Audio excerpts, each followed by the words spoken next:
तो दोस्तों इस वीडियो में हम बात करने वाले हैं मुगल कालीन साहित्यकारों की, और जिसमें हम यहाँ बात करने वाले हैं अब्दुल कादुर।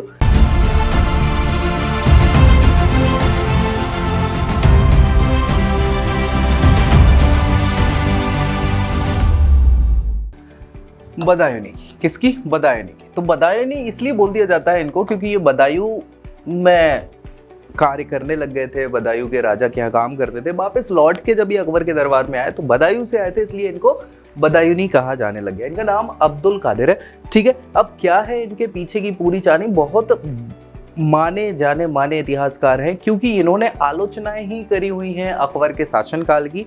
इसके पीछे की बहुत सारी वजहें हैं, सारी चीज़ें हम बिल्कुल एक एक सारी चीज़ों की यहाँ पे चर्चा करने वाले हैं। तो बने रहिए इस वीडियो में मेरे साथ। हम देख रहे हैं अब्दुल कादुर बदायूनी के बारे में। अब देखो भाई, ये आलोचक इतिहासकार हैं, किसके? अकबर के। आलोचना करी हुई है ना, हर चीज की आलोचना करी हुई है। क्यों करी हुई है? ये हमेशा अकबर की नीतियों को आलोचना की दृष्टि से ही देखे, हमेशा। क्यों देखे? उनके बहुत सारे रीजन है, मैं एक एक बताऊंगा आपको, डोंट वरी। अकबर के असफल कार्यों को इतिहास में अधिक स्थान प्रदान किया इन्होंने। क्यों किया? क्योंकि ये हमेशा चिड़े रहते थे अकबर से, हालांकि अकबर के ही दरबार में है, ठीक है। तो अकबर के कार्यों की आलोचना अब्दुल कादिर बदायूनी ने। इनका जो जन्म है वो 21 अगस्त 1540 को टोडा नामक स्थान पर, कहाँ हुआ? टोडा नामक स्थान पर हो जाता है, जो कि बसावर जिले के निकट स्थित था।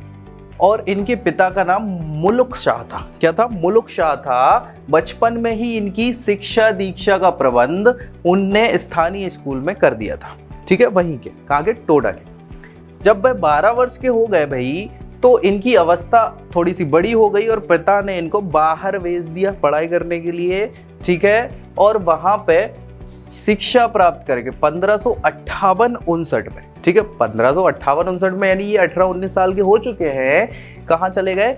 आगरा चले गए। अब आगरा में कहीं ना कहीं शासन हो चुका था अकबर का तब तक, ठीक है। वहां पर शेख मुबारक नागौरी से इन्होंने क्या करी? शिक्षा प्राप्त करी। किससे? शेख मुबारक है, वो मुबारक नहीं है, शेख मुबारक नागौरी। अब मुबारक नागौरी याद रखिएगा, ये अबुल फजल के पिताजी हैं भैया, बहुत बड़े विद्वान रहे उस समय के, ठीक है। सो उनसे ही शिक्षा प्रारंभ करी। अब जब उनके साथ शिक्षा प्रारंभ आप कर रहे हो तो आप देखोगे कि अबुल फजल और उनके भाई फैजी, ये भी साथ में शिक्षा ग्रहण कर रहे हैं, है कि नहीं? सो साथ में शिक्षा ग्रहण कर रहे हैं, तीनों लोग हैं आसपास। और हमने देखा फैजी जो है और अबुल फजल है, ये पहले से ही दरबार में मौजूद हो जाते हैं, किसके?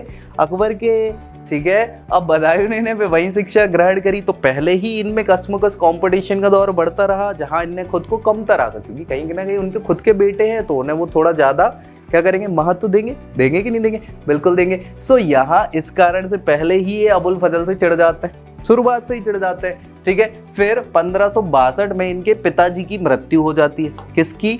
बदायूनी के पिताजी की मृत्यु जब हो जाती है तो वो कहाँ चले जाते हैं? बदायूं चले जाते हैं। और वहाँ के जो पटियाली जागीरदार थे हुसैन खां, उनके यहाँ नौकरी करने लग जाते हैं। उनके यहाँ नौकरी करी 7 साल 9 साल तक इन्होंने वहाँ तक सेवाएं दी उनके यहाँ। और 1574 में यही वो समय है जब अबुल फजल को भी दरबार में रखा गया था अकबर के, है ना, फैजी के द्वारा, ठीक है। सो वहाँ आगरा वापस ये पहुँचते हैं और जलाल खां कुराची और हकीम अनाउल मुल्क की सहायता से ये क्या है? दरबार में पहुँच जाते हैं। किसकी? अकबर के दरबार में पहुँच जाते हैं। अकबर भी इनकी धार्मिक योग्यता देखते हुए बहुत ज़्यादा प्रभावित होता है, और प्रभावित होने के बाद इनको 20 का मनसब प्रदान करता है। और इनको शुक्रवार के दिन, जुमा के दिन क्या कर देता है? बुधवार के दिन नमाज पढ़ने के लिए या पढ़ाने के लिए आगरा में ही पदस्थ कर देता है। अब भाई इस कारण से क्या हो जाता है कि 1576 में जो टोटल 7 इमाम हुआ कर रहे थे आगरा में, उनमें से ये एक हो जाते हैं, ठीक है, बदायूनी। इसके कारण कहीं ना कहीं धीरे धीरे इनका भरण पोषण 79 के आसपास करते करते इनको 1000 बीघा की जमीन भी अकबर प्रोवाइड कर देते हैं और बिना कर के रूप में इसको देते हैं। बदायूं में निवास करने के कारण ही इनका नाम बदायूनी पड़ा, जैसा हम बता चुके हैं आपको। और अब्दुल कादिर बदायूनी बहुत ही ज़्यादा धनी व्यक्तित्व था, मेधावी छात्र था, बचपन से ही मेधावी व्यक्ति हुआ करता था। उसको अरबी भी आती थी, फारसी आती थी, संस्कृत भाषा भी आती थी, और अच्छा संगीतकार था, साथ ही साथ कवि भी था। अब ये यार इतनी सारी खूबियां एक व्यक्ति में मिल जाना मतलब आज के समय में तो बड़ी मुश्किल की बात है। उस समय देख लो ये व्यक्ति है वह गाता भी था और साथ में बीड़ा भी बजा लेता था भैया, साथ में टुनटुना बजाते हुए ठीक है। अकबर बदायूंनी की प्रतिभा से बहुत ज्यादा प्रभावित हो जाता है। खगोल शास्त्र का भी अच्छा ज्ञान हुआ करता था उसको, ठीक है। सो अकबर के दरबार में विद्वानों की श्रेणी में भी ये आ गए, समझ पा रहे हो। तो धीरे धीरे धीरे बढ़ते चले गए। लेकिन यहाँ समस्या देखो, आप ये एक चीज मान लीजिए कि अबुल फजल भी उसी समय, गलती किसकी, इनकी नहीं है, गलती ये है कि इनके ही समय में क्या है, अबुल फजल भी हो रहा है व्यक्ति। तो अब दो व्यक्ति एक म्यान में थोड़ी, एक म्यान में मतलब दो तलवारें नहीं रह सकती ना। तो यहाँ किसी ना किसी की खटाखट रहेगी। उनके पिताजी से ही इनने शिक्षा ग्रहण करी तो पहले ही जलते थे, और यहाँ भी अबुल फजल का बोलबाला ज्यादा चल रहा था तो और जलन महसूस हुई, क्योंकि धीरे धीरे अबुल फजल 5000 का मनसब प्राप्त कर लेता। उसने भी शुरुआत 20 के मनसब से ही करी थी, लेकिन उसकी ख्याति बहुत ज्यादा बढ़ जाती है और ये फिर कुटिलता बस कुटित होते रहते हैं।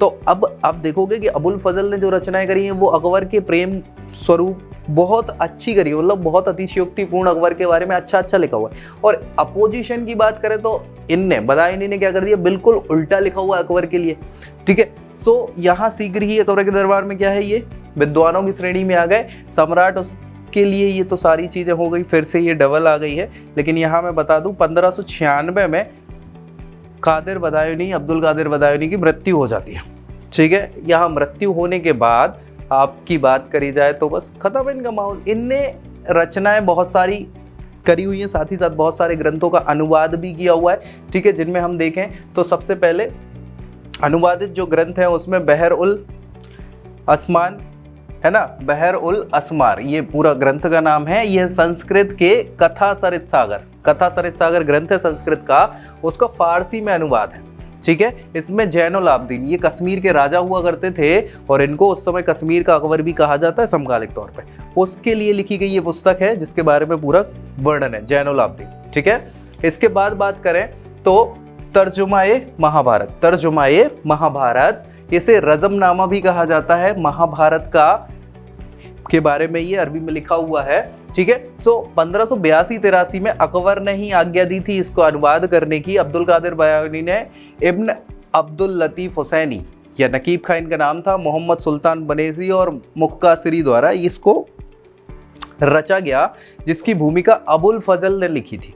एलियट और डाउसन ये बहुत बड़े इतिहासकार रहे हैं। इनके अनुसार बदायूंनी ने महाभारत के 18 पर्वों में केवल 2 पर्वों का ही अनुवाद किया, बाकी इन लोगों ने किया हुआ, ठीक है। चलिए बहुत अच्छी बात है। नेक्स्ट बात करें तर्जुमाए रामायण की भी बात करिए, अभी महाभारत की थी, अब रामायण को भी इनने अनुवाद किया हुआ है। 1584 में इसको प्रारंभ किया, 1591 में पूरा कर दिया भैया। और रामायण के फारसी अनुवाद के लिए 4 पंडितों की सहायता भी ली इनने, ठीक है। इसके अलावा बात करें तो तर्जुमा सिंहासन बत्तीसी आप बात करें, विक्रमादित्य की बात चल रही है यहाँ पे।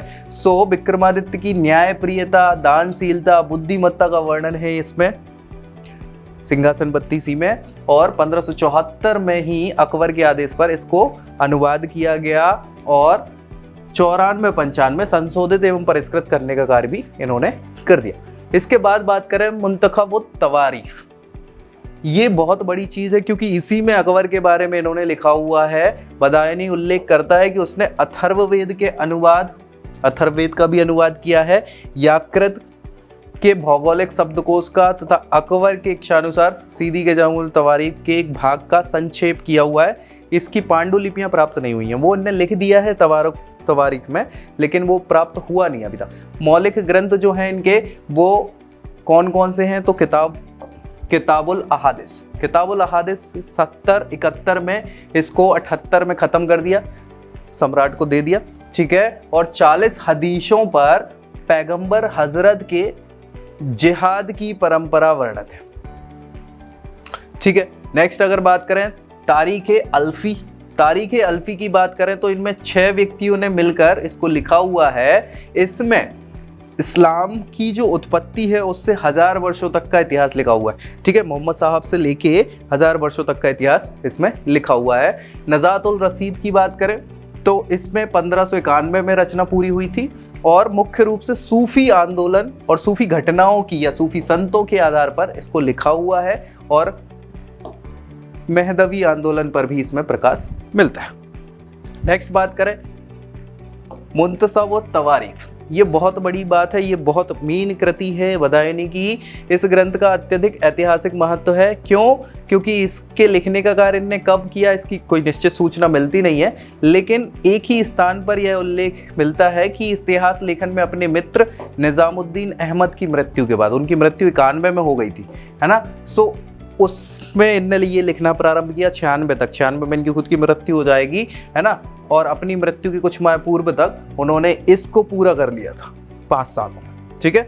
और अकबर के शासनकाल में ये रचना प्रकट हुई नहीं, ये जहांगीर ने बाद में देखी, उनके समय में ये जानकारी प्राप्त होती, ठीक है। इसमें अगर बात करी जाए तो अन्य इतिहासकारों से क्या है, इससे लाभ क्यों प्राप्त होता है? क्योंकि इसमें आलोचनाएं की हुई हैं किसकी? यही ये तारीख मुबारक शाही, निजामुद्दीन अहमद, तबकात अबकरी से इससे विशेष सहायता ली हुई है, किंतु इन दोनों से अधिक ऐतिहासिक इसमें विवरण मिल जाता है। मुंतखब व तवारीख जो बुक है, इसमें गजनी शासक सुबुक्तगीन, जो महमूद गजनी के पिता थे, कई जगहों पे चाचा माने जाते हैं, कई जगहों पे ससुर भी माने जाते हैं, तो ठीक है, वहाँ से लेकर अकबर के शुरुआती 40 वर्षों के शासन का इतिहास यहाँ पे मिल जाता है आपको। और यहाँ घटनाक्रमों का वर्णन रखते हुए जिल्दों में इसको विभाजित किया गया है, इस प्रकार मुंतखब उत है, ठीक है। पहले में मतलब जो अलग अलग टाइप से विभाजित किया है, स्टार्टिंग 977 से लेके, है ना, हुमायूं की मृत्यु तक इसमें इतिहास है। दूसरे में अकबर के शासनकाल के 40 वर्षों तक का उल्लेख आपको मिल जाएगा। इतिहास लेखन की विशेषताओं की अगर बात करें बदायूंनी की, तो भाई बदायूंनी ने अकबर की अत्यंत आलोचना करी हुई है। और क्यों आलोचना करी हुई है, इसके हिसाब से क्या है कि भाई देखो, आलोचना के बहुत सारे कारण मैं आपको बता दूं। एक तो सबसे पहली चीज़ है कि समकालिक इतिहास, अबुल फजल भी समकालिक इतिहासकार विद्वान है, जिसके हिसाब से ये दब गए, जिनके कारण तो उनसे हमेशा से बैर बना रहा और उनकी आलोचना करते थे, और वो इनका अच्छा लिखते थे अकबर का, तो ये बुरा लिखते थे। एक ये चीज़ है। दूसरी चीज़ क्या है कि उसने 20 का मनसब से भी उसने भी स्टार्ट किया था, लेकिन वो 5000 के मनसब पर पहुंच गया था, ये नहीं पहुंच पाया भैया, तो भी जलन भरी थी। तीसरा एक कारण ये भी आता है कि इनका जब बेटा हुआ तो अकबर से इनने नाम रखवाया, उनने अब्दुल हादी इसका नाम रखा, कुछ समय बाद उसकी मृत्यु हो गई, तो उसका मृत्यु का कारण भी ये अकबर को मानते थे, तो जलन का भाव था, उसके कारण आलोचनाएं ये चलते रहते थे, तो ये प्रमुख कारण थे, ठीक है। इसके अलावा मार्शल जो है एक बहुत बड़े इतिहासकार हैं, उनके हिसाब से ये ऐसा ग्रंथ है, कौन सा ग्रंथ, ये मुंतखब व तवारीख की बात कर रहा है, मुंतखब व तवारीख, जिसमें उस काल और युग का संपूर्ण सचित्र वर्णन मिल जाता है आपको, और अकबर के सही मूल्यांकन में यह पुस्तक बहुत ज़्यादा महत्वपूर्ण हो जाती है, ठीक है भाई। तो यहाँ खत्म हो जाता है किसकी बात, आपके बदायूंनी की। नेक्स्ट वीडियो में हम बात करेंगे निजामुद्दीन अहमद की, ठीक है। तो मिलते हैं नेक्स्ट वीडियो में, तब तक के लिए जय हिंद।